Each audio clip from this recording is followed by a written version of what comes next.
Hey, Dr. Wannamaker. So today I'm going to be doing the first, second, and fifth prompt. So I'll start with the first prompt, which is understand how the lives of young people were changed both inside and outside of school.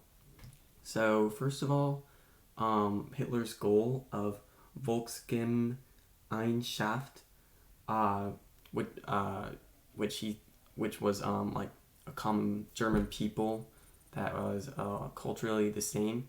He thought he could do this by molding the minds of the young people in the German country, which two groups that he used to do so were the BDM for girls, which basically just it turned women into housemakers, and it really changed their ideology to support the German government.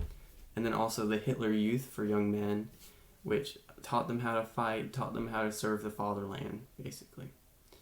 And also in schools, the curriculums changed a lot. Like, for example, in history class, while history was taught, it was mainly aimed to cause the children to have more support for their government, and it encouraged patriotism more than before the Third Reich came to power. And yeah, that was basically it. So for the second prompt, which is discuss whether or not the churches resisted the Nazis, the churches did somewhat resist the Nazis. Them as institutions themselves did not resist the Nazis. They did not ever. Well, some churches did denounce the Nazis, but Hitler's goal for the churches was to control basically the Protestant and Catholic people in the country and change their ideologies. That was his big goal in establishing an authoritarian state, obviously. And basically, the churches, well, they didn't really disagree with Hitler. They couldn't outright state this because they had Catholics who were supporting the government and Protestants who were also supporting the government. And the main reason that they didn't say that they didn't want to support the Nazism was because, or the main reason that they did, if they did say that they didn't want to support the government, was because they didn't like that the government was taking away some of their power and over the people. So yeah, individual members in the churches did actually go against the government and not agree with Nazism, as many people in the country did. Like I think in the Kognity, over 700,000 Jews who were saved can be attributed to churches. And I guess it's not just Germany, so in all the countries that Germany took over as well, they created routes to save Jews from being killed. And many church members disavowed or said bad things about the Nazis because they did not like how the Jews were being treated. Yeah. So the last prompt that I did was identify who the Nazis considered to be asocials.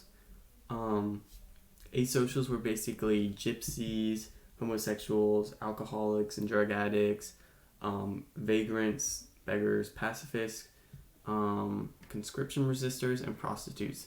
So basically everyone that the government did not see as really aiding the creation of Volksgemeinschaft. And their solution for these people was basically to kill them and get rid of them. Like, there were gypsy roundup weeks, which gypsies were kind of used to describe a lot of people from this group, like gay people as well. And these people would be sent off to concentration camps where they would be killed and gotten rid of. Also, like, there was a lot of programs. There was a program put into place where deformed young children were killed, and even like teenagers and older people were just like killed because of their deformities.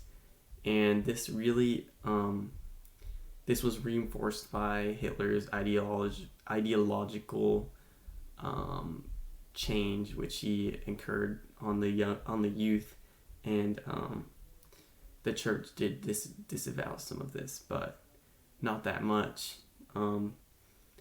Basically, like, if you were viewed as an asocial in German society, then you were nobody. You were useless. People just looked so down on you, just like they looked down on the Jews. Well, the Jews were asocials, but yes.